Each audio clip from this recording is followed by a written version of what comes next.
was in search of whip. Oh, put a wet towel under the door. Don't pass it, I can't take it no more. Somebody take a hurry please, cause I need some snacks. And how long will it take to get back? Yes indeed, I'm a little long track. Off this speed and I'm full of that yak. Get on in that stankin' Lincoln, crank it up and ride, and it ain't enough room to fit other. All right, we're getting started down here. Hope to see you all by 4:20. My blueberries together and everything's all right. Rosie, is there going to be some free joints at 4:20? Of course! Free joints! Of course free joints! What is 420 without free joints? All right, come on down, get those free joints by 4:20. See you later. What the hell?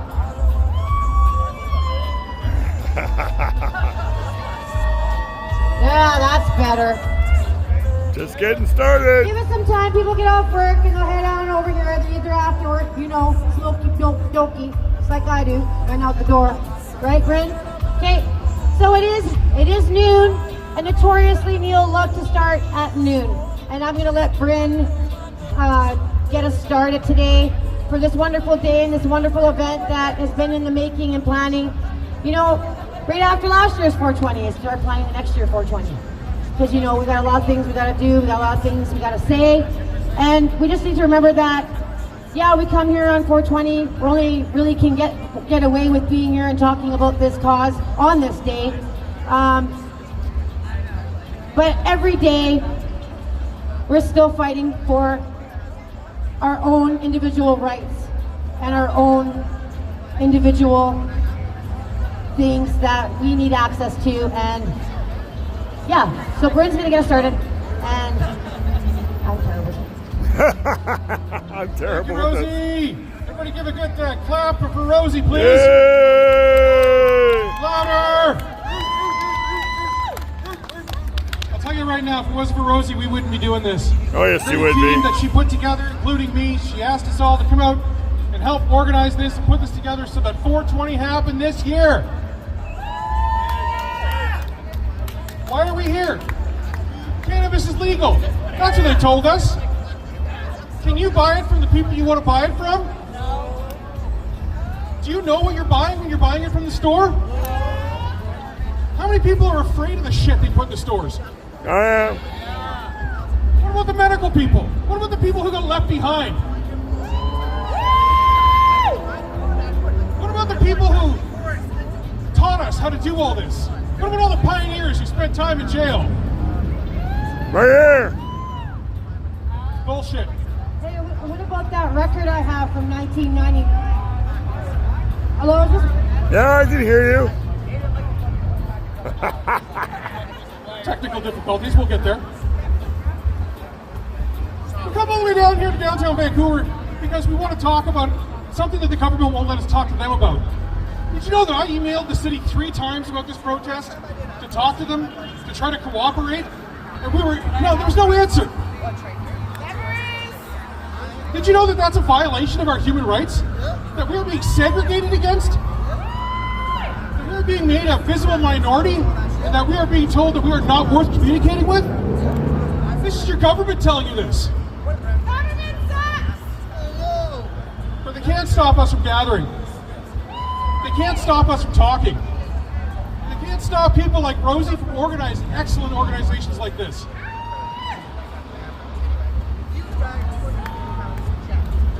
Okay, so I wrote down, I finally found the speech that I put together.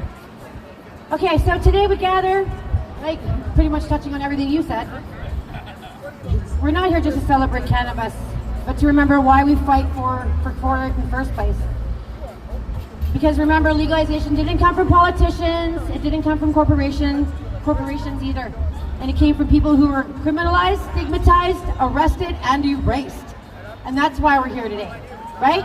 How many years and years and years I've watched videos of us activists getting arrested and manhandled for trying to push access to marijuana. And now the very system that punished us for punishing us is now profiting off everything I feel that we've built. They came in, and they manhandled the industry. The Cannabis Act was supposed to end harm, but look around you. We're in the middle of an opioid epidemic. We just celebrated our 10th year of emergency crisis, and we still have the CSU funded so profitably around us today. People are still being policed. Still being policed.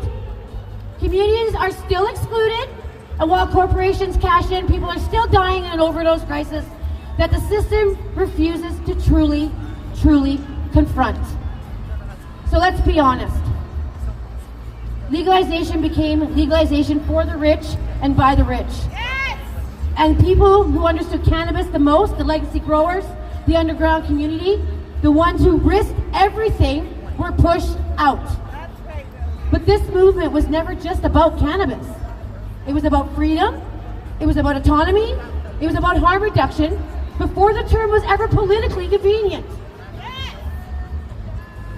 And that's why we're still here today. Because while governments debate, delay, and deflect, people are fucking dying. Every single day, right? So, let's talk about the Cannabis Substitution Project, the grassroots community-driven response to poison drug supply. Good people accessing cannabis, not as a luxury, but as a lifeline. Not theory, not politics, fucking reality. Yeah. People using cannabis instead of fentanyl, people stabilizing, people surviving. And yet, this kind of work is underfunded, overlooked, and resisted. Why? Because it doesn't fit into their profit model. Because it challenges control. Because it proves that community solutions work better than top-down systems. So we have to ask, why are we still fighting for harm reduction in 2026? Why are we still losing people to preventable death? Why? We're not losing people to overdose. We're losing people to a toxic drug supply. Yes. When we say overdose, we're saying it's their fault, and it's not their fault when they're being poisoned. So 420 is not just a celebration, it's a protest, it's a reminder, it's a refusal to accept a system that picks winners and leaves people to die. Thank you.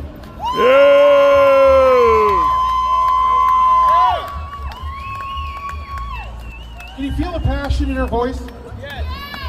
Do you understand why she's here with you? Yes. She's fighting for you because, you want to know what? We have to fight. She is one of our community leaders and she deserves the respect that she gets, for the voice that she has. Once again, let's give a round of applause for Rosie.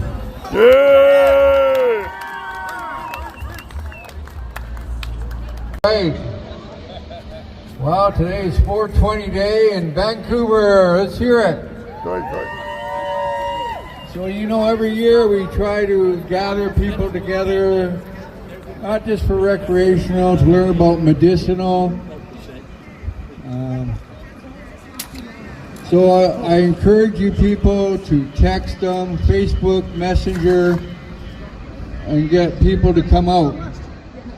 Apparently I missed you guys last year. You guys gathered at the last minute and I was already down at Amsterdam. But you know, we really need to make a stand for Mary Jane. She takes away the pain. Mary Jane has always been there when you feel down, if you have muscle problems. And today's society does not know, like Rosie says, the police look at marijuana as a bad thing. And yet you don't see them harboring people doing drugs and smoking cigarettes and drinking beer. You can drink beer at the park today, but you can't smoke a joint when it's all legal. So I think the mayor needs to a wake-up call and say, hey, it's the 21st century. We need to let people know marijuana is legal to smoke. Cannabis saves lives! Cannabis does save lives. We're here, we're high, get used to it. Amen, brother. So, like I said, let people know, text them, we're all going to be here. I'd like to see this place jam-packed by 420. And I thank you for this guy here. I don't know his name. Bryn. I'm Bryn. Bryn. We're setting up the sound system, and Rosie. And I'm the Grand Marshal. And yes, I lost my foot this year. So, but I still love you guys, and let people know about 420 today. Let's have a great day. It's a beautiful sunny day.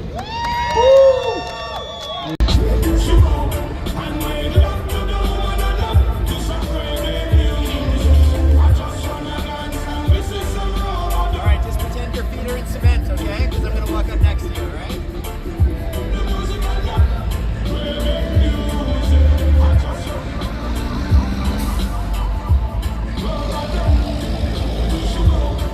Alright, do you mind if I just get your first and last name as well? Oh, you don't need to bend down right here. You're just looking good. One of the event organizers and the MC and host for today's event.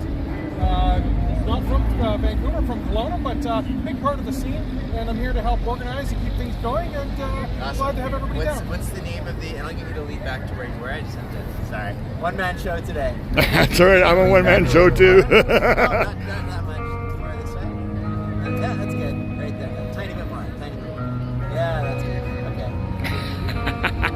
All good. And no leaning. You're good right there. Excellent. And sorry, what's the organization or? This is the 420 grassroots. So back to the way that things were back in the old days. Before we were doing vendors and things like that. It's just an organization that's hoping to protest existing laws, bring some attention to it, things that we don't feel that we're being listened to, and a big thing for the medical community as well. Okay, so what existing laws? Because I think a lot of people see 420 and they see that, you know, there's government cannabis shops, anyone can purchase it and not illegal anymore. So what exactly are you protesting? A big part of it is the corporations that own it. It's big tobacco and big alcohol own a lot of it now.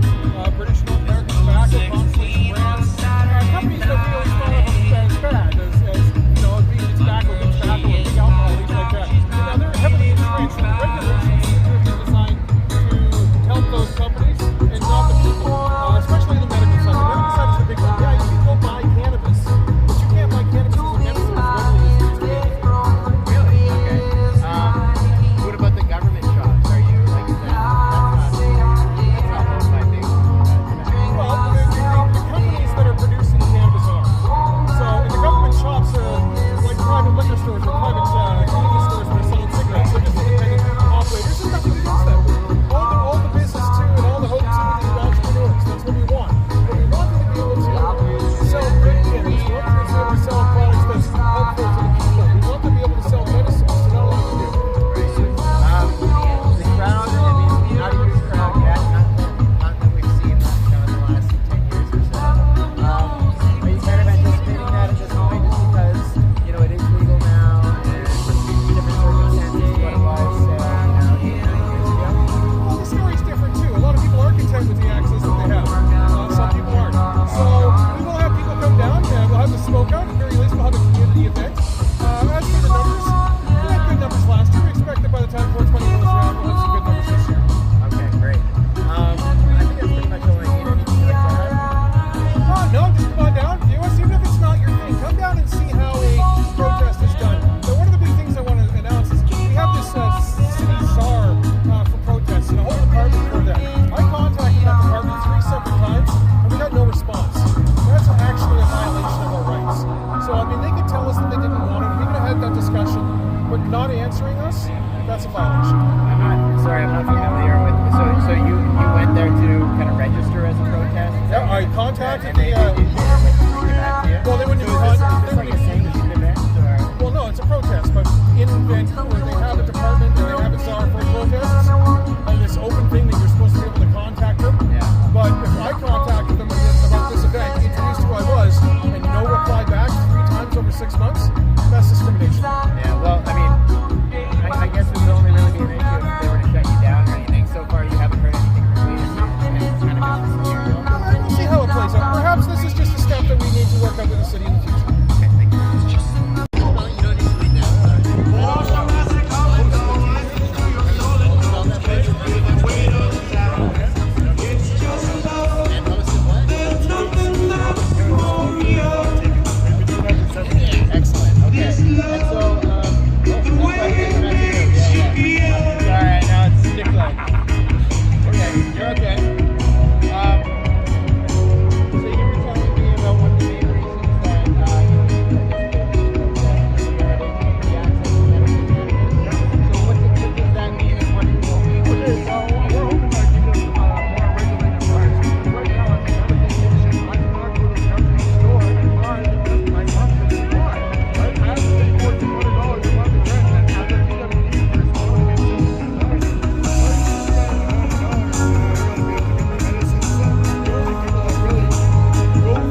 gram at $15, and I smoke an eighth a day or an eighth a week. There's no way I can afford that. Right? So, May I ask why you smoke with the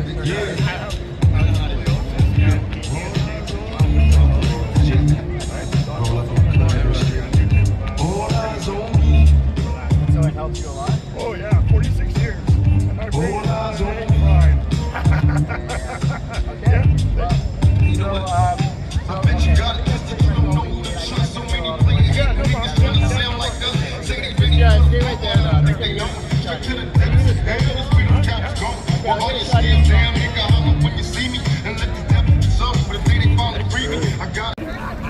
He was the first to show me the biology. He introduced me to the endocannabinoid system. Think of your ECS as your body's internal thermostat. It regulates your mood, sleep, and stress. Cannabis? That's simply the steering wheel for that thermostat. Learning that from him turned my chaos into a clinical system. Then came the real test. I survived a traumatic birth that nearly took out both my life and my daughter Amelia's, leading to her cerebral palsy and my own postpartum depression. While I fought for doctors for 2 years to finally get her diagnosis, I was also fighting to survive my own mental illness, trying to survive domestic abuse, narcissism. I was dealing with all of these different challenges in navigation, but I was also not able to access what would help. I had no education, no guidance, no support. I was lost, and I'm supposed to help navigate this child and navigate the system. Thank you. I'm supposed to navigate this system and help support my child, but I'm lost, and there's no answers. And the only answer is go to the dispensary. Well, the dispensary's got it legal now in 2018 for me, but then I had my other child, and my mental health took more of a toll. And even after Dimitri was born, the hits just kept coming. I was navigating precancerous cells while breastfeeding, managing restraining orders, and fighting a septic kidney infection. My body, my ECS system was broken. It couldn't handle this trauma and all this stress anymore, but the system didn't have an answer for me. I was lost and drowning. My internal thermostat was broken. I ended up I was a single mother at the moment, total survival mode, and there was nowhere for me to turn for clinical guidance on how to regulate my nervous system. We legalized cannabis, but we left the survivors behind. In 2026, experts are calling our current state upside down healthcare. We have stories on every corner, but the burden is still on the patient to be their own specialist and scientists. Our laws are backwards. As Chris said, we are using a century-old playbook for a plant that heals. Access without education is a risk, but we legalized the product and we left literacy behind. That is why I founded GCEW, Guided Cannabis, Elevated Wellness. I built the bridge myself. I'm combining psychology and business to create a literacy model. I look at leaders like Sherry Bennett and her Let's Talk Cannabis with Doctors podcast. Like Sherry, I speak from lived experience to prove that this is legitimate medicine. But to change the system, we need better tools. And that's why I built the GCEW digital platform. It is going to be an app designed to take the guessing out of your dosing and your data. And today, I am looking for all of you to come help join in this education. You come talk to us at the table and we will happily give you that education, give you those tools. Be a part of the community. Help us build this structure that the government needs. So I work as a politician, I work with the government, with various government groups. I understand what the deal is. I was a firefighter for years. So I want to make this easy for you guys. I contacted the city 3 times to try to communicate what was going on here, and we were never responded to, not even through your protest czar or department or whatever these guys have. So I understand that they're going to, they're going to respond to regular response. But I'm here to help communicate. So instead of just jumping on people or talking to them, because they're going to take it as offense, or just the flavor of the communicate with me, and I'll try to smooth things out. They know what they're allowed or not allowed. They know this. Okay. The organizers themselves are not responsible for consents and so on and so forth. We're going to protest this year. Our mandate was we're not involved in what's going on. We're not supporting it or when you go to the store, you can't change what you people get a do. reliable source. However, I would like this is so that the people who are but it is the involved, actual, I'm here to be that new leeway. Does that make sense? or the actual product. So we can communicate together. I think it'll go easier for all of us, even if there is an issue. Menus and retail stores. Just let me try to smooth it out first. Okay? That's what I tried to communicate with the city with. That's what I told your constables and your person that was here, your officer in charge that was here this morning. I was told that this would be communicated to you guys. And obviously, it wasn't or one of the two. It doesn't matter.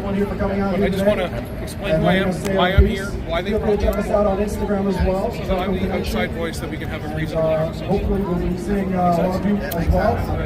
Message on our end, nothing can be sold. Yep. Okay? So that needs to be. They are aware of that. That is it. But anybody who asked, we told them that sales will not be permitted as per city bylaw. What they choose to do, they choose to do. It's not on us. However, come to me.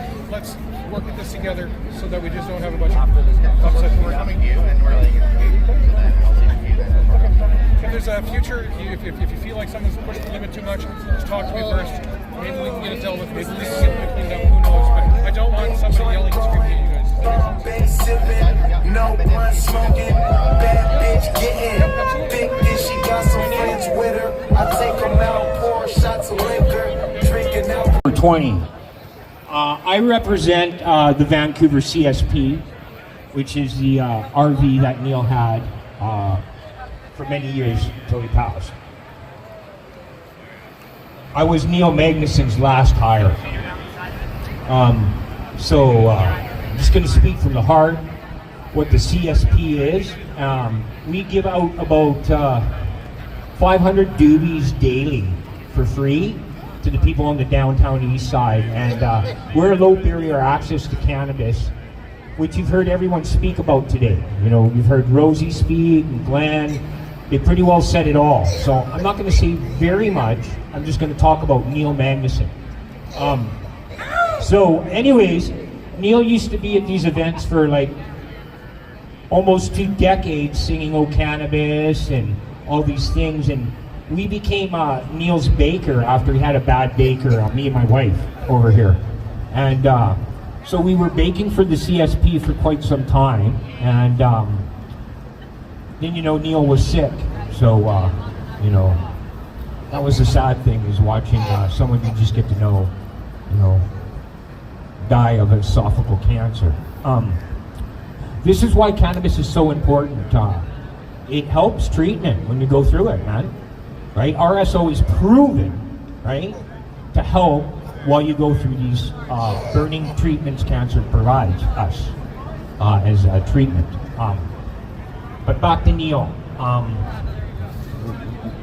Being Neil's last hire, just before he passed, he asked me and Bridget, she was in the room, to continue supporting Dan Magnuson, his son. So Dan is now running the RV and has been almost for 2 years. Now, they lost it for 4 months because it got towed again, and it took a while to get it back.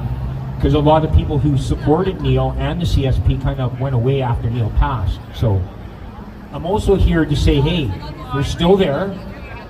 Come talk to me and my wife, right? We're still baking for Dan. We're still providing for the people on the downtown east side low barrier access to cannabis and doobies and free edibles if they need it, right? Sometimes they need 2, we give it to them, right? And it's been hard because, you know, the mayor and other people, they do what they do with cannabis is they legalize it, and then they decide to tax it and stuff like that. And really, man, I'm a Celtic Irishman, man, and my family been here since 1884. That precedes the courts and the province. So really, my grandmother said, you know, taxes are taxes and shit, right? You got to take care of your family. And this community is family, right? It's a family, right? It's not supposed to be suppressed, right? So, back to what we're doing down there. So 2 nights ago, the RV was burnt again. It was lit on fire. So, yeah, so we're dealing with that right now. So we're asking the community to still come around now. We're not going anywhere, and there'll be another RV there real freaking quick. Trust me on that, right? Because being the voice of the Vancouver CSP is not going to be an easy job. Neil told me that when he passed, right? He said, you know, just take care of my kid. How's it going, bro? Good, how you doing? George will take care of us, me and Bridget. Want to share some And we're supposed to take care of the people on the downtown east side and continue doing what Neil asked us to do. Which was, you know, free the weed, man. Like, free it. We give it out for free all day long, me and my wife. We help people with cookies all the time, man, right? So, all I got to say is this, man, is I really miss Neil, right? So do we. But I want to say this too. Vandu was 2 years. The RV was 7. Andrew, George, and Jennifer were there for 3 years. And the rest of us, after the fact, there's only been 25 people who've ever been in that RV, man. That's pretty rare in 7 years, man. I'm happy I was Neil's last hire. And he gave me this shirt when I first got hired, right? But when he died, he said, you know, wait a bit, right? Wait a bit, and then you can do this, right? So, can you hold this mic for me for a second? Yeah.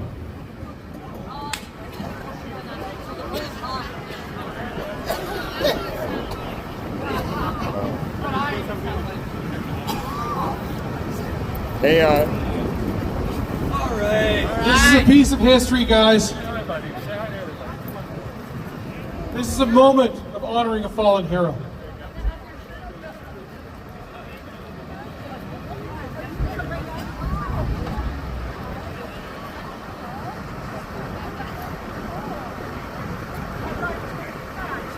So this is Neil's jacket. So what I'm going to say is what Neil believed in. He said, have as much fun as you can. But then, me and my wife came up with a motto. And Neil said, that's cool. And we say now, be the reason someone smiles today. Because, you know, it changes everything, eh? Changes everything. And if you still like to support the Newton CSP and Rosie at the Surrey CSP and also the Mission CSP or Chris back east at the East Coast CSP, please get a hold of them. Get a hold of Glenn, right? We'll connect you with the people so you can help us, help others, man, and keep this program alive. Neil, I fucking miss you, and fuck you, drone. Vancouver 420, thank you very much. If enforcement still shows up like prohibition never ended, what does it mean? This is the contradiction they don't want to talk about. We have a legal market under the Cannabis Act, but we also have enforcement bodies continuing to police the very culture that they built. We have storefronts making millions while grassroots voices get pushed, monitored, and silenced. That's not public safety, you guys. That's control. And here's what makes it even harder to accept. While energy and resources go into policing peaceful cannabis spaces, people are still dying in an overdose crisis across this province. Where there is true urgency, where lives are on the line, right? Where's the presence when communities are asking for support instead of surveillance? Where's the presence? This is why movements like the CSP, they really do matter. Movements like this really do matter because they don't show up to intimidate. We show up to save lives. We meet people where they're at. They offer alternatives and we build trust. That's what safety actually looks like. So today we say clearly we will not be pushed out of our own movement. We will not be intimidated into silence. and we will not accept a version of legalization that still treats communities as criminals. 420 has always been more than a celebration. It's a protest, a gathering of people who also refused to disappear when the system told them that we had to. And as you can see, in the last 4 years since legalization, things have significantly changed. And as I was saying to the girl at my table recently, I said to her, so everybody believes it's legal, but we're here today and I don't feel very safe. I feel intimidated, I feel suppressed, and I feel like I'm being surveilled, and I feel stigmatized against because I refuse to buy in to the government's agenda. I refuse to buy in to this overregulated, taxed out, corporate greedy market that they built on the blood and tears of the people, the growers, and all the activists that fought for legalization in the first place. So that's what I have to say. And I'm glad I could give the Cannabis Safety Unit a nice productive day, taking care of our beautiful 420 event. Thank you. Big warm to Dana Larson. Thank you. Happy 420, everybody. It's wonderful to be here again, yet another year, celebrating the world's greatest plant. You know, I love marijuana. I love marijuana so much. It's done so many good things for me. You know, I think one of the best decisions I ever made in my life was to pick up that first joint and have a puff. And I haven't looked back since, you know. There's a lot of wonderful plants in the world, but I think cannabis has got a good argument for being the world's greatest plant. You know, I can't really think of another plant that has all the amazing medicinal, social, spiritual benefits of cannabis, as well as all the industrial things you can do with it. The fabrics, the energy, the incredible nutrition of the seeds, how beneficial those are. The seeds and the seed oil are kind of a food medicine in their own right, the way they help heal your body and help make you feel better and become more healthy. And you know, I smoke marijuana pretty much every single day. And I love pot. It's done a lot of good things for me, and I've been really enjoyed being able to get marijuana out to other people and improve that access, going back quite a few years. And you know, we accomplished an amazing thing by legalizing cannabis in Canada, by being the first country in the world to fully legalize and decriminalize and end the prohibition on cannabis. That's an incredible achievement that we should be proud of, and that took many, many people making great sacrifices and giving a lot of themselves and their time and their money and their health and their mental health, and in many times giving up their liberty as well to end the prohibition of this plant and to become the only country in the world to really have it legalized. And you know, we can point out the many, many flaws of legalization, and of course there are. It's overtaxed, it's overregulated, it's over-controlled, it's sold covered in warning labels while we sell the most potent alcohol there is with no warning labels at all. What hypocrisy, you know? Many of these laws are ridiculous. You know, in British Columbia, they put a law in, it's still in place, that if you're growing your 4 legal marijuana plants and someone can see those plants from the road or from a public place, you could actually go to jail for that and get 3 months in prison for letting somebody see your legal plant growing in your window. Now, it doesn't get enforced that much. It only comes up once in a while, but that just shows the incredible fear they have about this plant. It's been legal for 8 years now, and not a single bad thing that the prohibitionists and the cops and the fear mongers had to predict would happen when it was legalized, none of that's happened. Everything's been fine. And the only problems that still exist are because of the prohibition that still exists. It's the prohibition that's caused the problems from day one. And it's the lack of a truly legal and open system that is still causing the remnants of the problems now. There's no problems around cannabis use, or those that are incredibly, incredibly minor for the vast, vast majority of users. The problems come from the prohibition, the criminalization, the punishment of so many people just because they have a wonderful relationship with a plant that they enjoy. A plant, a gift from God that grows naturally on this earth that is meant for everybody to be able to use and access. What person has the right to tell another person that they cannot grow a certain plant in their garden, that they cannot ingest the seeds or breathe the smoke of a certain flower. What kind of ridiculousness is that? I'm all for laws and rules in our society, laws that protect your freedom, that protect your health, that protect your integrity of yourself against others. But a law that tells you that this plant that grows naturally all over the world, that we're going to extinct that plant, that we're going to wipe it off the face of the earth, those are bad laws, and I'm glad we've stood up to them as Canadians and that we made this change here. And we, of course, have a lot of work to do still when it comes to cannabis, with how it's regulated, with how it's sold, with how it's taxed, with how it's made available medicinally. All those things we got to fix. But we can also celebrate that we have done something that so far no other country on earth has done. And that is because of the people that worked hard as activists, that gave their time, their freedom, their money, their health, all those good things, important things they gave up to end this prohibition. And you know, I said that cannabis is the world's greatest plant, but it's not the only plant medicine out there that's also prohibited. It's not the only one, you know, and I really believe that what we call the war on drugs, it's not really a war on drugs, it's a war on plants. And at its heart, what we call the war on drugs is a war on the world's greatest plants, the most culturally relevant, the most socially, spiritually, physically beneficial plants. And I'm not just talking about cannabis flowers, I'm talking about coca leaves. I'm talking about opium poppies. I'm talking about peyote cactus. I'm talking about psilocybe mushrooms. I'm talking about all these plant medicines that in their natural forms have been used by human beings since before recorded history, for millennia. These plants have all played central, sacred, important roles in indigenous cultures and people all around the world. And the prohibition of these plants is part of a greater evil that's being perpetrated. And, you know, we got to recognize that, and we got to see the war on drugs for what it is. It's a genocide against these plants and the cultures and peoples that use them.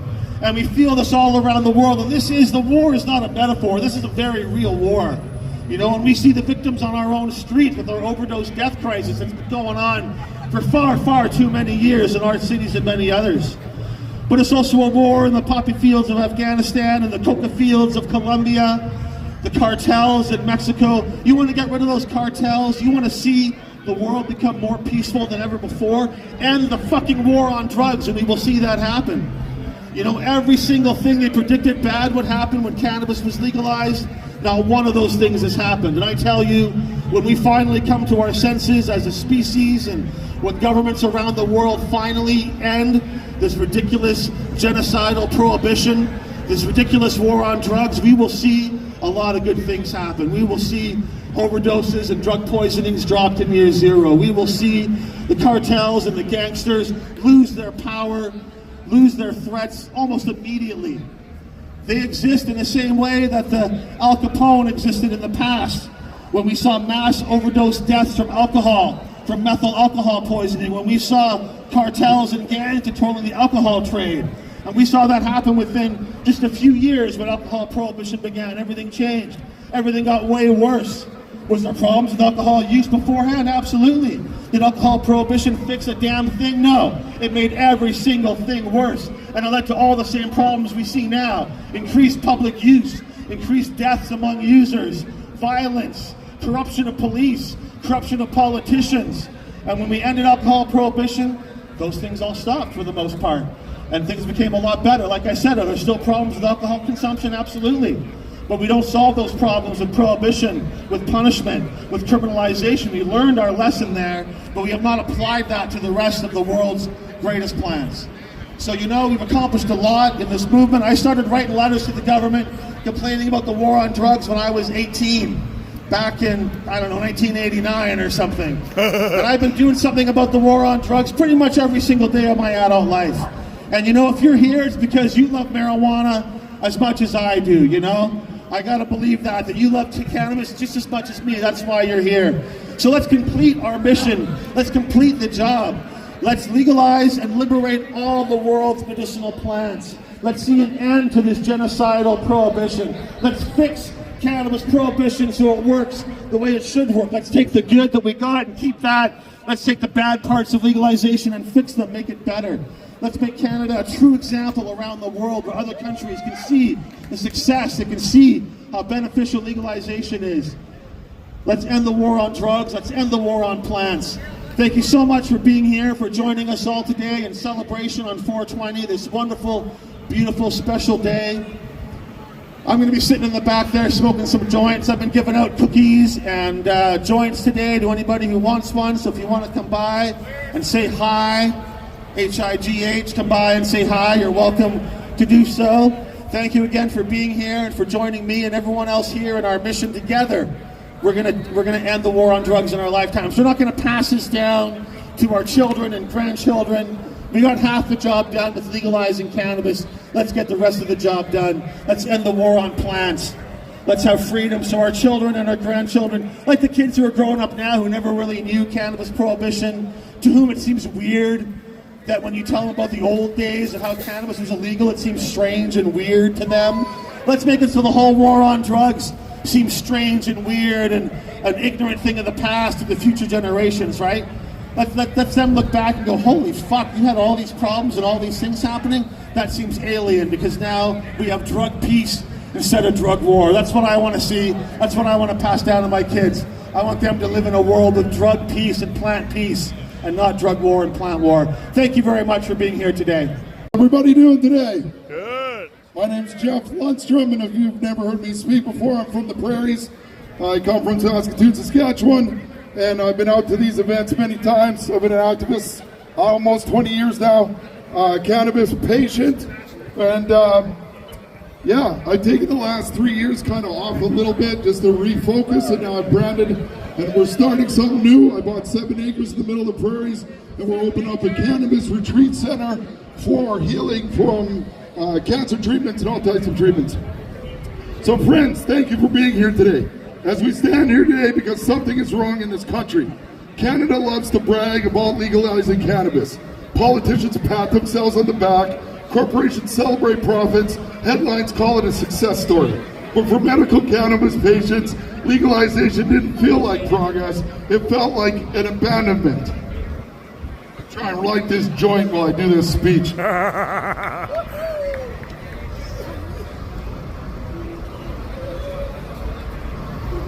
Windy as hell today. Thanks for coming out. Medical cannabis is never about getting high. It was about getting through the day. It was about people living with chronic pain, people with epilepsy, people with PTSD, people with cancer, people with doctors who ran out of options. Cannabis is a medicine that worked when nothing else did. And for a time, patients had access, real access. They could grow their own medicine, they could afford it, they could choose the strains that actually treated their conditions. Then legalization came, and patients got washed out. The system stopped being about health and started being about profit. Prices skyrocketed, quality dropped, consistency disappeared. What used to be medical became boutique products with fancy packaging and luxury prices, while patients were told to just figure it out. Let's be clear, medical cannabis patients are not casual consumers. They don't get to take a tolerance break from their pain. They don't get to take days off. They don't get vacations from PTSD. You don't get days off from cancer treatments. Yet today, many patients are forced to choose between their medicine and their rent, between their medicine and their groceries, between their medicine and their kids. That's not healthcare, that's cruelty by policy. Insurance companies refuse to cover medical cannabis, even when replacing opiates, even when it helps reduce hospital visits, even when it helps keep people alive. Instead of support, patients get paperwork. Instead of compassion, they get restrictions. Instead of trust, they get treatment like liability. When patients can't afford legal medical cannabis anymore, what happens? They don't magically stop being sick. They suffer. They return to the illicit market. They return to pharmaceuticals that damage them in the first place. And they go without, quietly, invisible, and in pain. This is a failure of cannabis. It's a failure of Canada to protect patients. We built the cannabis system that worked suddenly for shareholders and terribly for people who actually depend on the plant to function. We are here to say medical cannabis is medicine. It's not a lifestyle brand, it's not a tax stream, it's not a corporate experience, and we're here to demand reasonable access for patients, meaningful insurance, the right to grow medical personal cannabis, which we pretty much have, policies shaped to help patients, not just corporations. Patients aren't asking for special treatment. We're asking for dignity, we're asking for relief, and we're asking to punish. We're asking not to be punished for surviving. Canada can do better, and we will not stop until it does. Just because legalization with protection is not a process. The system has forgotten its patients, and the system must change. Thank you, and let's keep fighting. Welcome to the 420 once again at the Art Gallery. Mike Mountain could not make it today, I'm sorry, but I'm Crazy Larry and I'm filling in. He's a little more exciting, so just get a hold of this speech here and rock with me. I did write it down. I wanted to improv, but I'm not very funny, so if I told some bad dad jokes, you guys would probably kick me out of here or the cops would want to snuggle. And I don't snuggle cops. Hello, Vancouver, happy 420. For those of you who don't know who I am, I'm Crazy Larry. There we go, I'm in character. I'm here to talk about the medical benefits of our amazing sacred plant medicine. Since legalization, the government and big corps have ruined the plant that many honest family farms have produced to feed their families. The government has overtaxed it and overregulated it. Big corps such as alcohol, tobacco, and pharmaceutical have taken our healing plant from nature and attempted to turn it into a drug and a poison. It's time we push back and take back what is ours, our medicine, our freedom, our country. Right now we need to unite across Canada more than ever before. Today on 420, we're going to do this with a not-for-profit growers co-op for the people, where we share our resources and we rebuild our communities together from the ground up. Today will be the first day of our growers co-op. We are starting, and fittingly so, it will be the growers co-op that starts at 420, and you'll remember this 420 for the rest of your life. I'm not going to litter, I'll pick it up later, or the cops can. This will be the 420 where we take Canada back, because they aren't coming to save us. So we'll form a strategic alliance to take Canada back with a seed, a healing seed, that is a gift from Mother Nature. This is a peaceful, legal, strategic movement. We would like for our growers, hobby growers, medical growers, and a select few non-corporate type micro growers from the old industry that joined legalization to step up and to be a part of this massive step forward for the plant and the people. I would like to get more in depth, but at the same time I understand we're being restricted and watched on a day that our government is no longer needed. I'm a little bit fired up, don't mind me. We are not being protected, we're being controlled. The control ends today. Mother Nature does not want this plant to be controlled or punished for those who use it in the purest form. Nature's medicine for healing so many people and life forms who unnecessarily struggle. Our burden is over today. It is time to triumph together on 420. You can't see me, by the way. To find out how you can join, make a real difference, take back our country together, please come and talk to me, and I will peacefully, legally assist you with my guidance.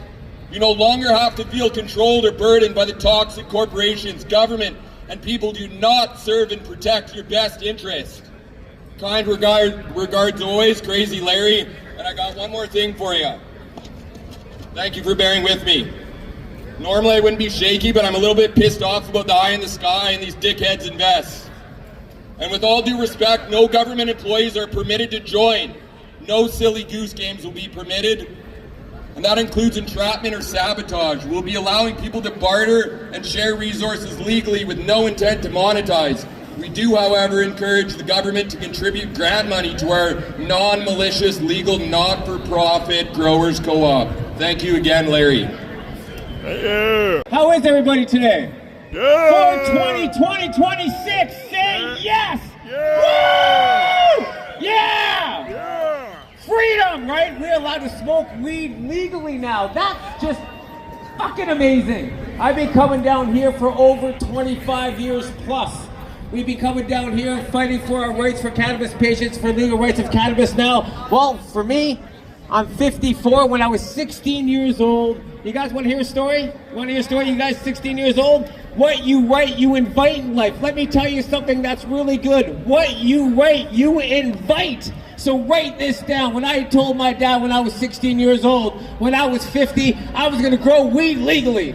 I was going to be famous in my industry. I'd have $1 million house and I'd have a $20,000 stereo system. And at the age of 50, holy fuck, shit, we're growing weed legally. I'm doing it legally. I became the top 3, the top 5, the top 10 cannabis influencers of 2019 to 2020, now 2025. Why? We're fighting for the right for medical cannabis, for writing it down. What you write, you invite in life.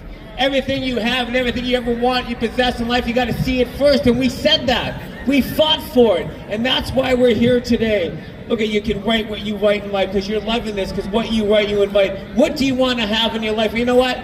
I got to do exactly what I want to do. I was going to step on stage and talk on 420. We did that in 2019, 2020. We were like cut down because of COVID, right? We came back to the art gallery. We used to go down to the Sunset Beach. We started down at, well, Canby and Hastings. We've been fighting for this right, and we keep fighting for it. Why we stand up for what we believe in. What we write, we invite. Remember that. So what you write, you invite in life is what you get in life. And one thing we get in life is we get the right to smoke our cannabis, eat it, smoke it, give it away freely. You can grow your four. Who here's growing weed? Anybody? Put up your hands if you're a grower. Are you a grower? Okay, all you guys who don't have your hands up, go see all the people with their hands up and learn how to grow. Learn how to grow. There you go. Put your hands up and learn how to grow. That's what you need to do. You got to plant that seed of growth. If you don't plant the seed, you can't grow, right? Because everybody can tell you how many seeds are in an apple, but nobody can tell you how many apples are in a seed, so you have to plant that seed of growth to get that vision that you want in life. And that's one thing we get to do here today. We get to envision what we want, we can create what we want. So who here wants to grow cannabis? Yeah! Who here is growing it? Yeah! Who here likes to smoke weed? Put up your hands, yeah! Who here likes cannabis? Yeah! This is our freedom!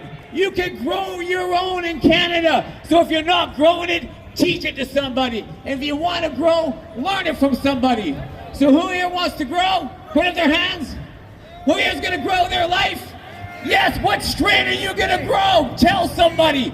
Tell them I'm going to grow some weed in 2026. Plant it outside. Grow your life. Freedom!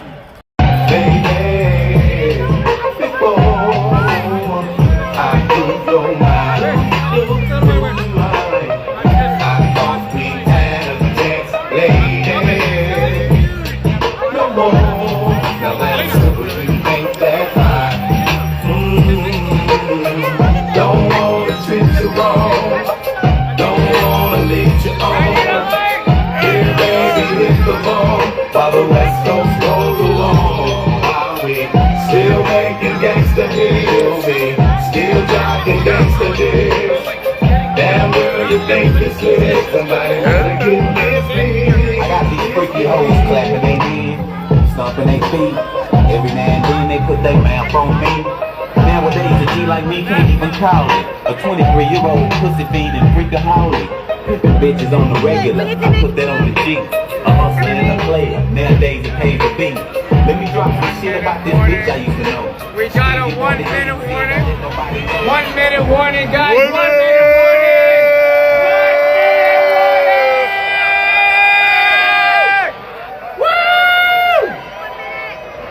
I just want to personally thank all of you for showing up today. Thank you so much. It means a lot to us and all the medical patients that are fighting for their rights. So thank you, everybody. I want to hear it. Yeah! Louder! Louder! Louder!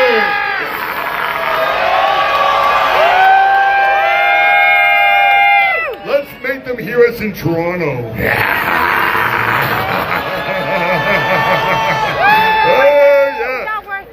Is it 420? It's not worth it.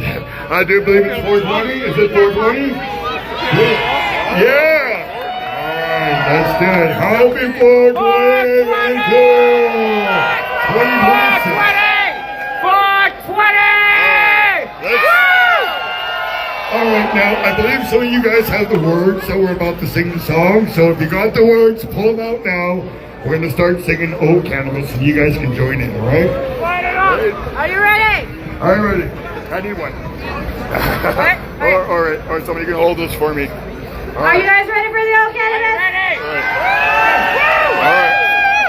Oh cannabis, the sacred plant of peace, with healing powers, it helps our eyes to see, and with glowing joints, we make the point that the true north should be free.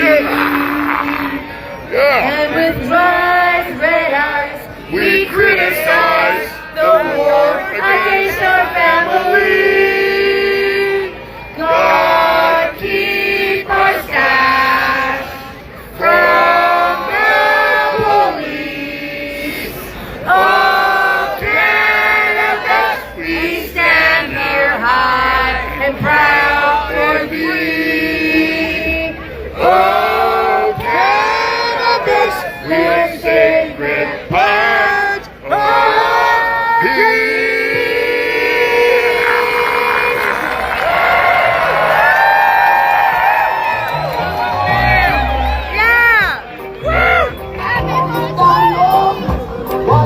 Thank you for joining in. Make sure you tune into the THC show. Happy 420!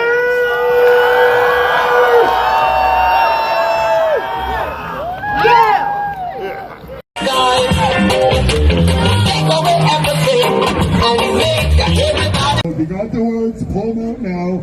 We're going to start singing Oh Cannabis, and you guys can join in, all right? Are you ready?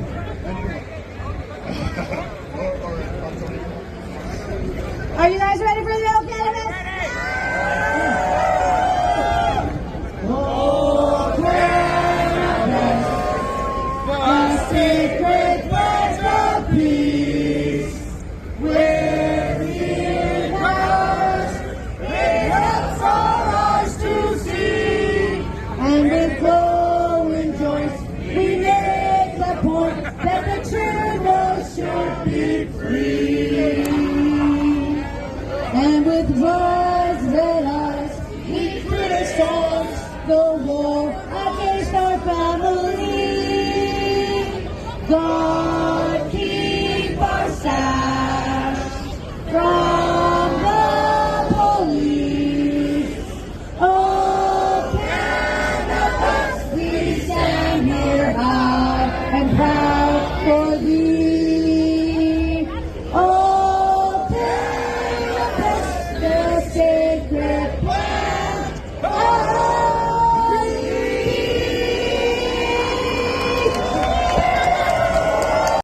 Danielle. One of the high score people. Yeah. Happy 420. Happy 420.